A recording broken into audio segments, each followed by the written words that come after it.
If I manage to get a piece which comes to life, I'm happy.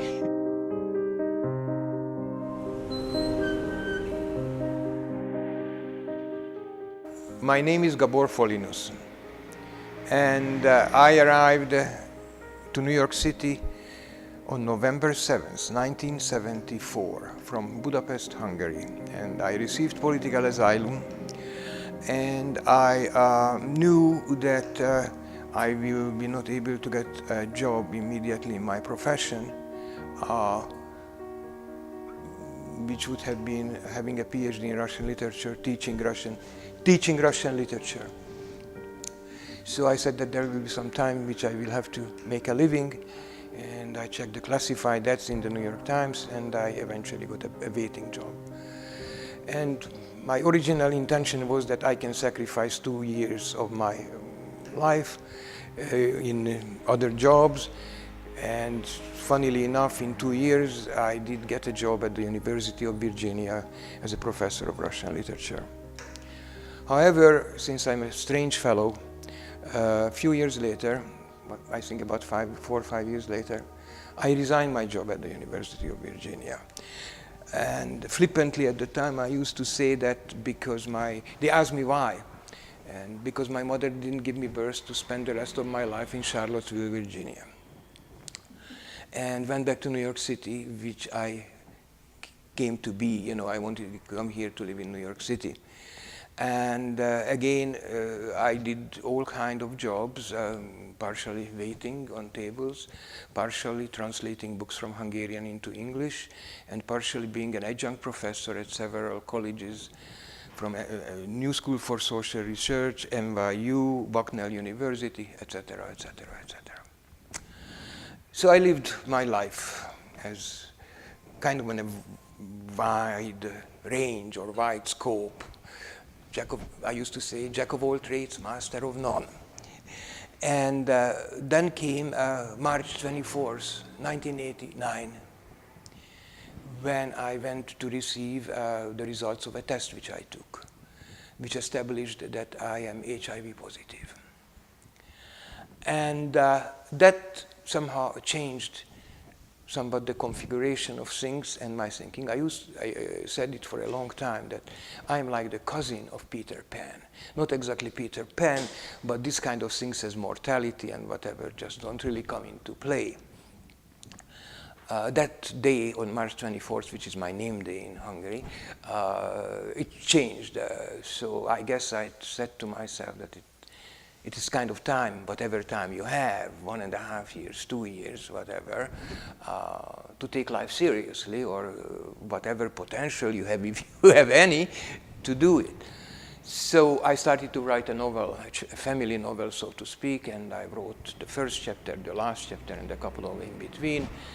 And at one point I quit writing the novel just as I quit the University of Virginia, because partially I found myself that I am between two languages. I wrote the novel in Hungarian in New York City by working other jobs, and I realized that my Hungarian is still okay, but I'm not sure that it's as good as people who want to read a whole novel in that Hungarian, I guess.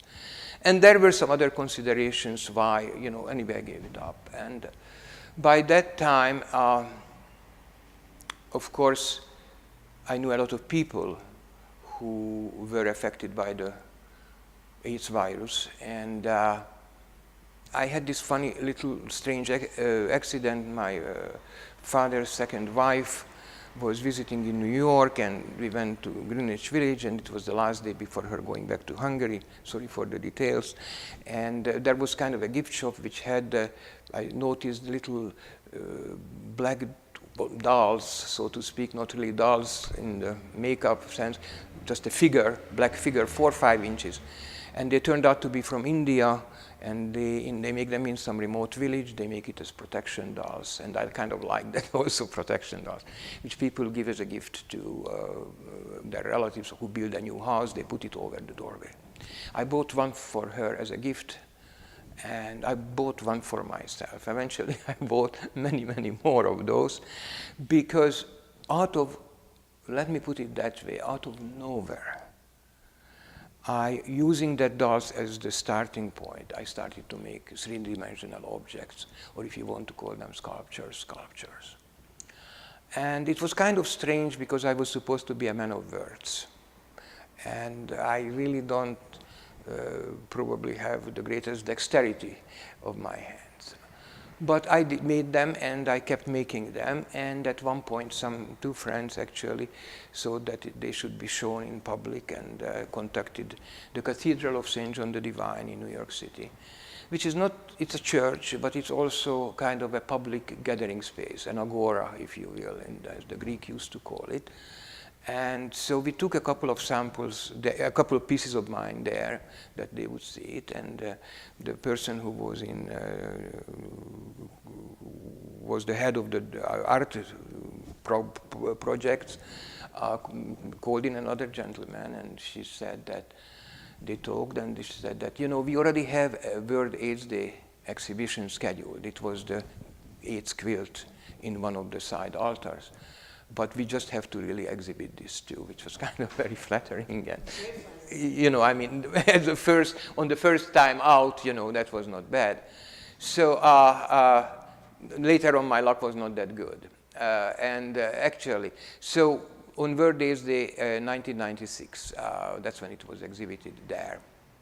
And at one point, I thought that I would go back to the writing, but in a way, I never did. I was just swept away by, it was wonderful to make actual objects using your hands, dexterity or no, you know.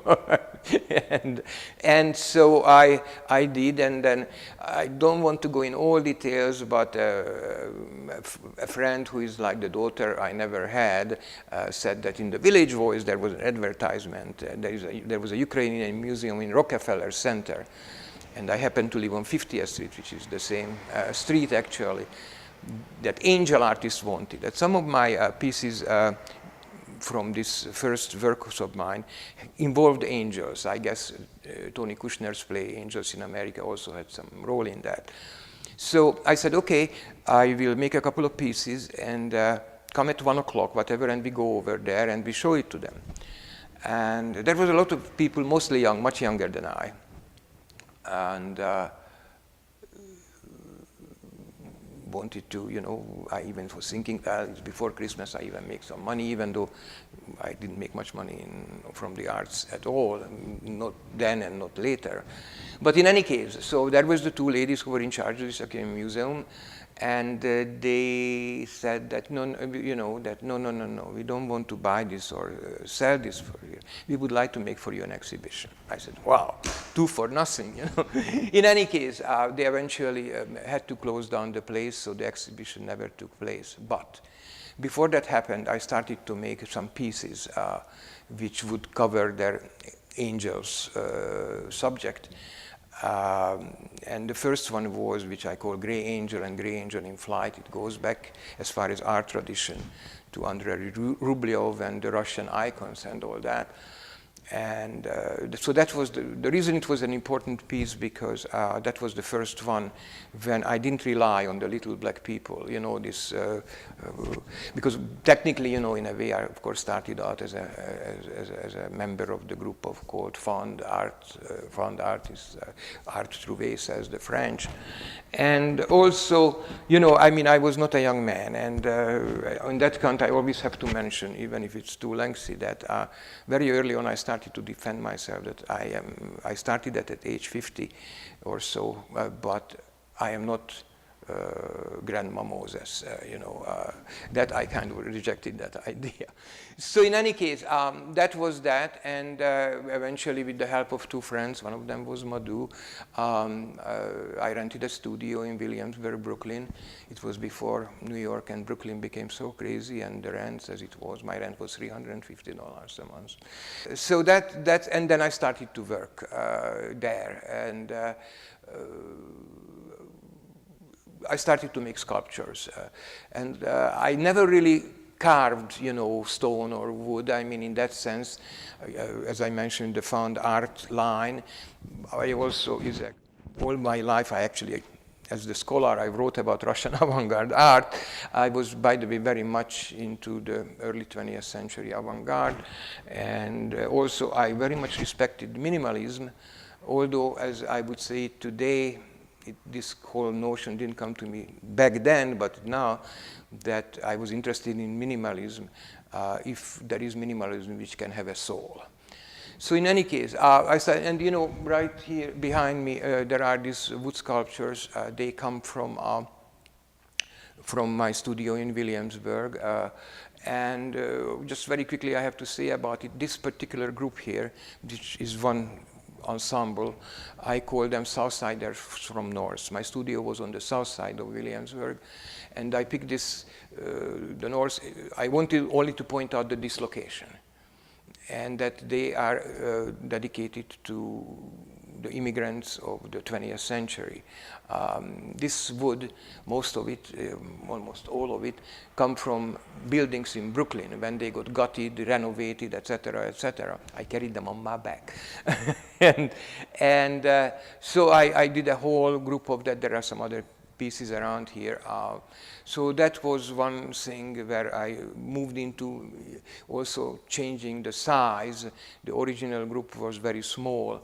Although I have to tell you, I always had some misgiving about these new art trends, and in particularly the vogue in America, that the bigger the better, the more money you get for it, etc. And I mentioned, I think, to you already before that that's why I was a great admirer of Paul Klee, because his pieces are usually not gigantic at all, but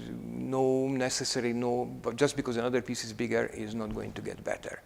So in any case, but you know, the size changed, and then eventually also the materials of course changed.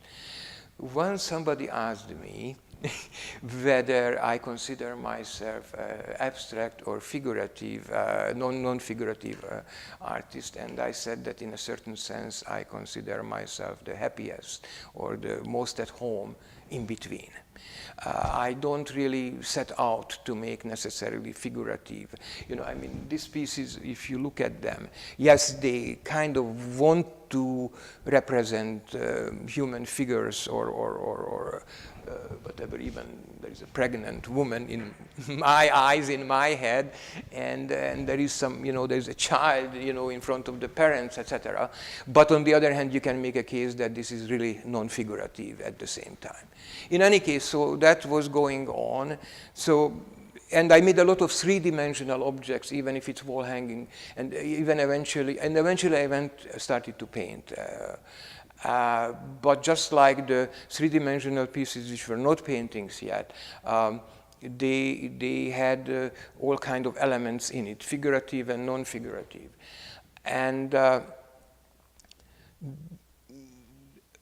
then when I moved over to started to make paintings, what still keeps me in the same framework that I think with one time I painted on canvas. Everything I used paint on was wood or wood panels or a combination of wood panels, you know, where there are several. So they're three-dimensional. That, of course, was also very advantageous to me in a certain sense, particularly when there were three-dimensional more ways than one, because then nobody even mistakenly can think that I'm Caravaggio. I'm not.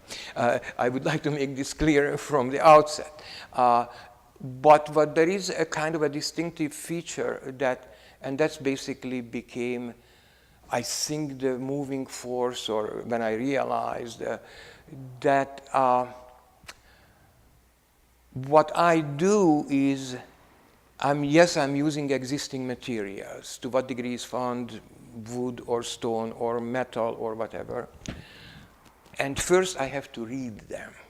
I have to read each of them. That what it tells me, what do I see, where we can connect.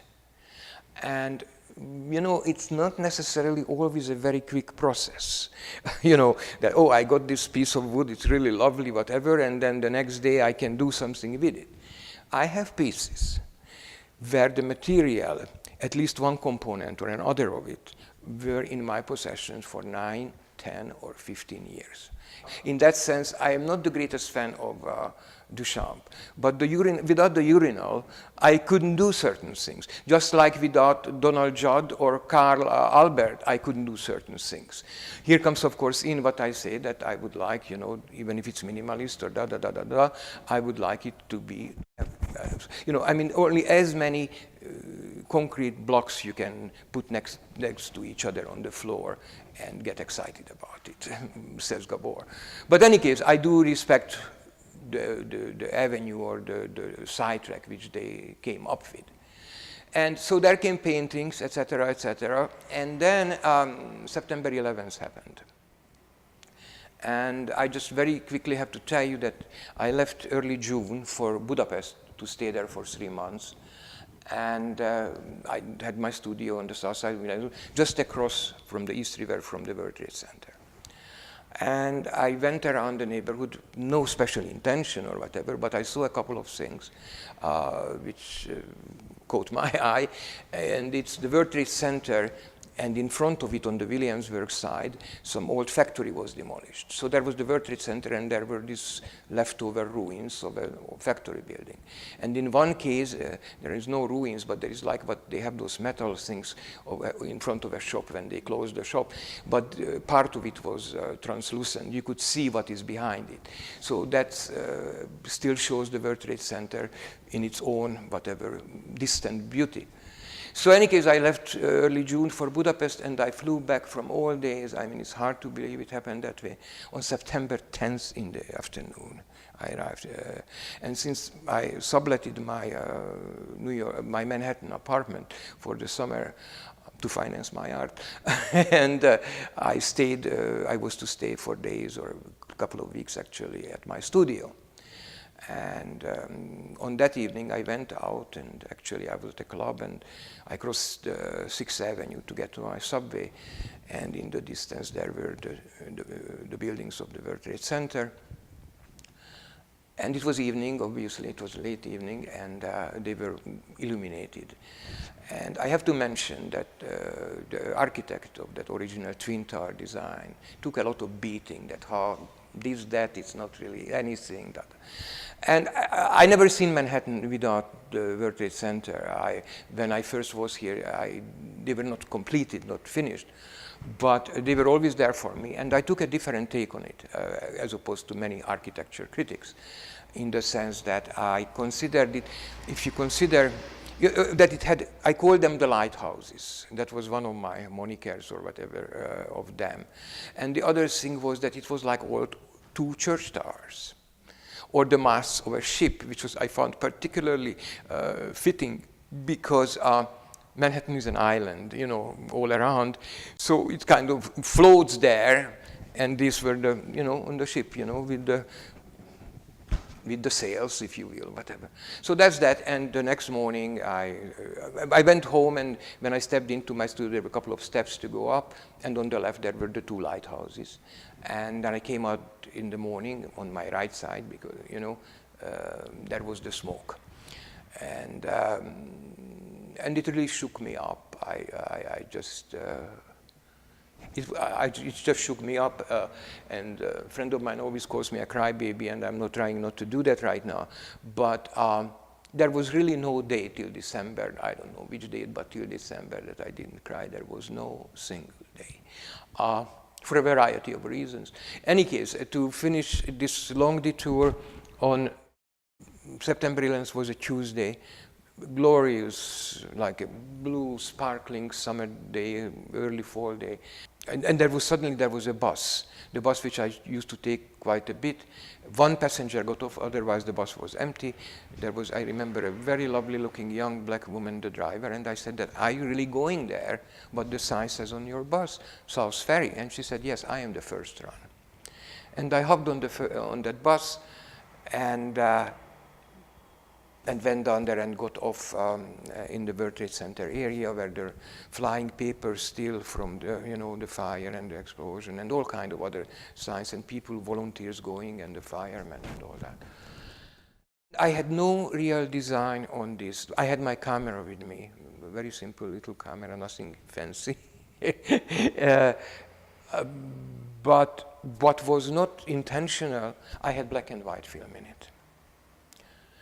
Was just, and you know, the June pictures which I took were colored, and this was black and white. It just, later on it blew my mind. To make it short, it was pretty lengthy already, that's where my photography segment started. And that basically, I think, more or less covers as far as the various things. Within sculpture, you know, you move on from wood to stone, even if you don't necessarily carve it.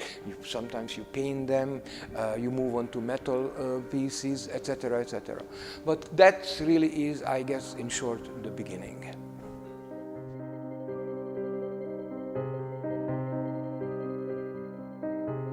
This piece still was executed in New York City, more precisely in Williamsburg, Brooklyn. And what happened was that I was walking in Soho, which is in Manhattan. That's why I think I said New York City first, not just Williamsburg. And one of the buildings was gutted and renovated. And this big metal piece, whatever exactly it is, whatever 4 or 5 feet by 2.5 or whatever, it's about 200 pounds, by the way, or so. And they were using it, the workers were using it to cover the steps so that they could move materials more easily. And it was one of those pieces which immediately started to talk to me, you know.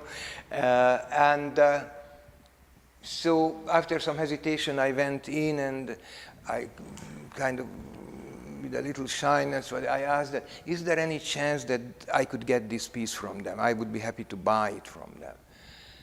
And they seemed, you know, they said, okay, we are open to the idea, and if you're willing to believe it, I shouldn't say that because, in any case, they said, okay, $50 would be okay for the metal, and they would even bring it to my studio. I was in heaven, because, you know, it's not that easy to whatever. Probably they would have charged me more to move it, other people. And the discolorations on the metal surface are naturally come from the use, the last use of this metal piece. I don't know what was the original function when they were using, and some concrete or paint fell on it, and some of it got a little rusty, some of it not. But it immediately, you know, it creates an impression, actually, all kind of things from a map, from space, or whatever. And as I like to say, I'm a lazy guy, really, and I like to do as little as possible. Don't take it 100% seriously, but more or less you can take it seriously. So the only thing what happened to this big metal piece, which is basically my hands can be faulted for, that tiny three-dimensional things with the concrete center, out of which this rusty kind of metal whips out. And essentially, it's very interesting because some people, or about some painters or sculptors or whatever, they say that that's what is the trademark or the important thing, whether it's a certain color, whether it's pink or blue or etc. For me, placement, that where do you put certain things, is as important than for some other people color. I am not the greatest colorist. So for me, and it turned up beyond, inside of the placement category, it is almost invariably somehow tends to move, if I place something, to the left side. Which I was wondering sometimes about it, that why, because we kind of think that the heart is kind of on the left side. You know, obviously this is kind of a little wing, in a way, somewhat of a broken wing, an industrial broken wing. And when I mentioned this to somebody that it's on the left side, the person immediately jumped on me, that saying that, what are you talking about? It's on the right side. In reality, for me, it's not my viewing position what matters, but how, from the angle of the piece, where the piece is, whom I, let's say, consider another person, where it has it. It's on his or her left side, even if I look at it and for me it's the right side. People who are more educated in the arts than I am, they would call it that it's object or art oriented, whatever. But very often I could show all kind of other places around here where it is placed on the, what I would consider the work's hard side, the work's left side, and it is it's an elegic piece in a way. There is a certain elegy in it. You know, I mean, it is not a cheerful, jumpy piece. Of course, when, you know, in my mind, of course, very often I do associate with the World Trade Center thing also. And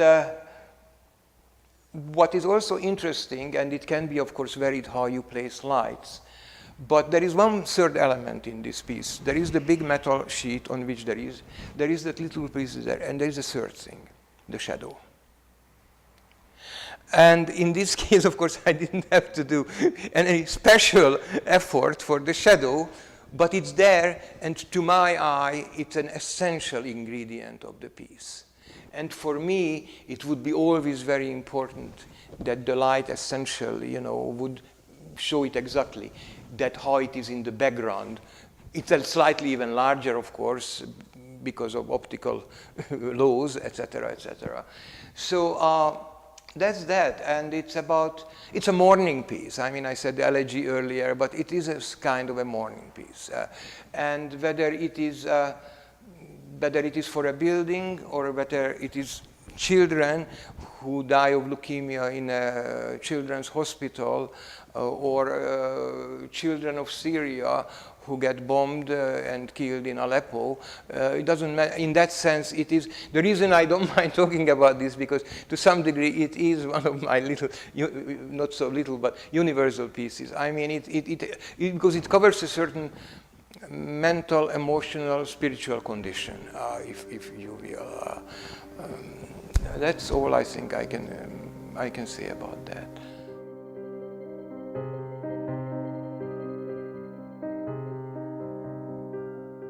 As I mentioned before, all paintings in this building right now went on boards which come from this house.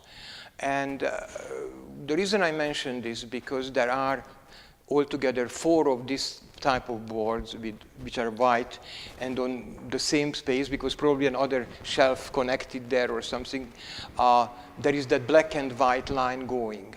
And the reason, the other 3 are also worked on, but the reason it became very important to me, because this is the only piece out of these 4 boards where the black and white line close to the top doesn't go all the way to the right edge.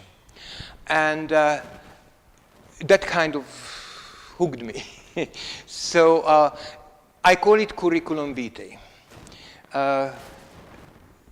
As you can, if you look carefully, what you see, probably what I see, is kind of a young man with his hair blowing in the wind and kind of pointing ahead. His life is ahead of him, the career, all his life desires moving ahead, and all kind of things happen. Things go well or not well, if you want to attribute some quality to the colors, whether it's white or black. But that's really basically the lifeline of a person, if you will. And the reason it was important to me that this is the only board of this type where it doesn't go all the way to the end, that's what made my choice. And as you can probably see, there is there, if you really stretch your eyes, a la Gabor, then what you will see is a figure kind of lying on a stretcher on his deathbed, looking back on the lifeline, looking back on his life.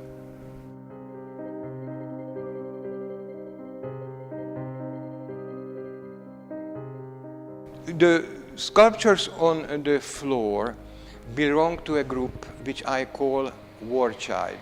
My pronunciation is never good on the W, but it's War Child, Children of War.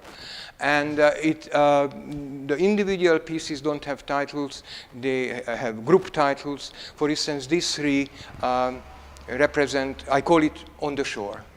And that one, again, if you're willing to go with my vision, is for me that little boy, Syrian boy, who was fished out from at the shore of Greece, dead from the water. This group here on this side, they are named the whole group together missing. And then there is another one here, which I call gone. And the gone in this case, of course, can take on a dual meaning, whether it's gone in the sense that they became migrants, that they left, or gone as eventually we all do go. And this one here is actually consists of 5 pieces, 1, 2, 3, 4, and the 5th one is in my other segment of my studio. I call these 5 pieces the Halab 5. Halab is the Arabic name for Aleppo, where hundreds of, just so many people got killed that it's terrible. This is probably a good moment to mention that to me it's very important if somebody who comes and looks at these pieces would connect with the eye of the children. Even though obviously they are, non-living material, etc., and don't to be, but there is what a child sees when it's horrible, when a child sees when his playmate is killed, when a child sees that their family home is destroyed, etc., etc. This is these 5 pieces. And again, I don't know whether it's even possible on this one, even here, I call this one No More War. Even this one has an eye. It's almost like a little girl in that yellow. It's probably not very easy to see it. But for me, if you stand over it, whatever happens. The funniest thing about this is those many little pieces there. If you're willing to believe it, they were leftovers. In a way, I didn't use any of the sculptures. So I kind of collected them. And it is one of those, I love lucky accidents, as I pointed out at the beginning. And I now consider it what is left behind. There are these human-like figures, in this case, is of course, twos, the two, the pair, whether it's, and in this case, it's kind of, for me, is a parent or a mother and 2 children, if you will. And then, of course, the ruins, what is also left behind.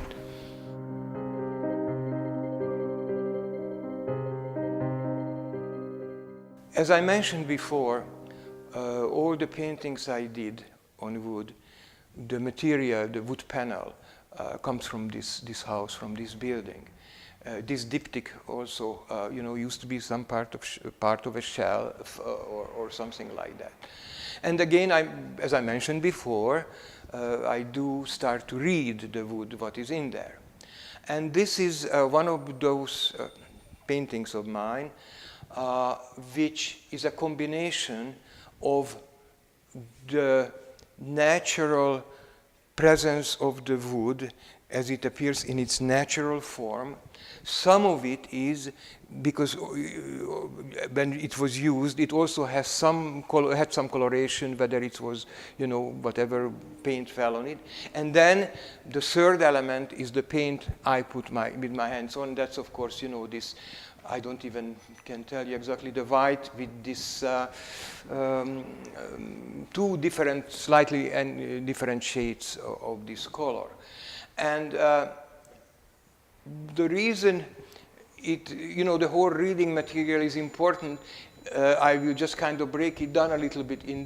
On this side, if the viewer is attentive enough, probably would notice that on the right upper, the upper corner there is almost exactly like a head with 2 eyes and the nose, like an older man. And in front of it, there is almost like a child, even though the child is floating up in the air.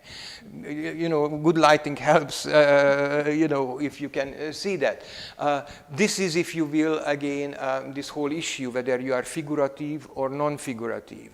And again, I just need to emphasize here that what is very important to me, the type of painting I do, and I don't know many people or any, but I just personally don't know any who does exactly this way. That image, which is, let's say, a figurative image to some degree, is unintentional in the say, I just located it there, found it there, blogged it out there, etc., etc. So that's that. And then, for instance, here, because there is no, but it is just the natural grain of the wood panel. I also have to mention I love to say that I'm, in more ways than one, I'm really not pretentious, and my grandmother helped me to be relatively humble. So if the reading is good, and then you spend some time, and I spent a lot of time on what color to use, and I kind of obviously, you have the given things, because there is also some possibility to see here something almost figurative, whether it's just curtain or probably some really faded woman with hair or a veil or whatever. But somehow, obviously, it has to unify it. You know, I mean, every artwork in a certain sense has to have a core which applies to all elements of it. And then again, you do make a decision that you want to make this into a diptych. That they are, you know, you don't make two individual paintings out of it. And then even with, I have another diptych downstairs. In that case, for instance, what mattered, that the left side of the diptych is in the same position, but the other piece of the wood is about an inch or an inch and a half closer to the viewer. And again, it's the three-dimensional dimensionality. To me, it's very important. And it does change. It's so funny, because you see exactly the same thing on the wood panels, but it doesn't really make the same impression. And, you know, this is probably a good point to say that any artist can only ask for one thing from anybody, that nothing else, to look at the piece. Look at the piece. That's all you can ask. You don't have to rave that it's wonderful. You don't have to say that it's there. You just look. And the other thing here, which I would mention in this context, even though I mentioned that there are some figurative elements, the only thing which you hope to achieve, now not from the viewers, now comes the silly painter's point of view, is that does the piece come to life or not?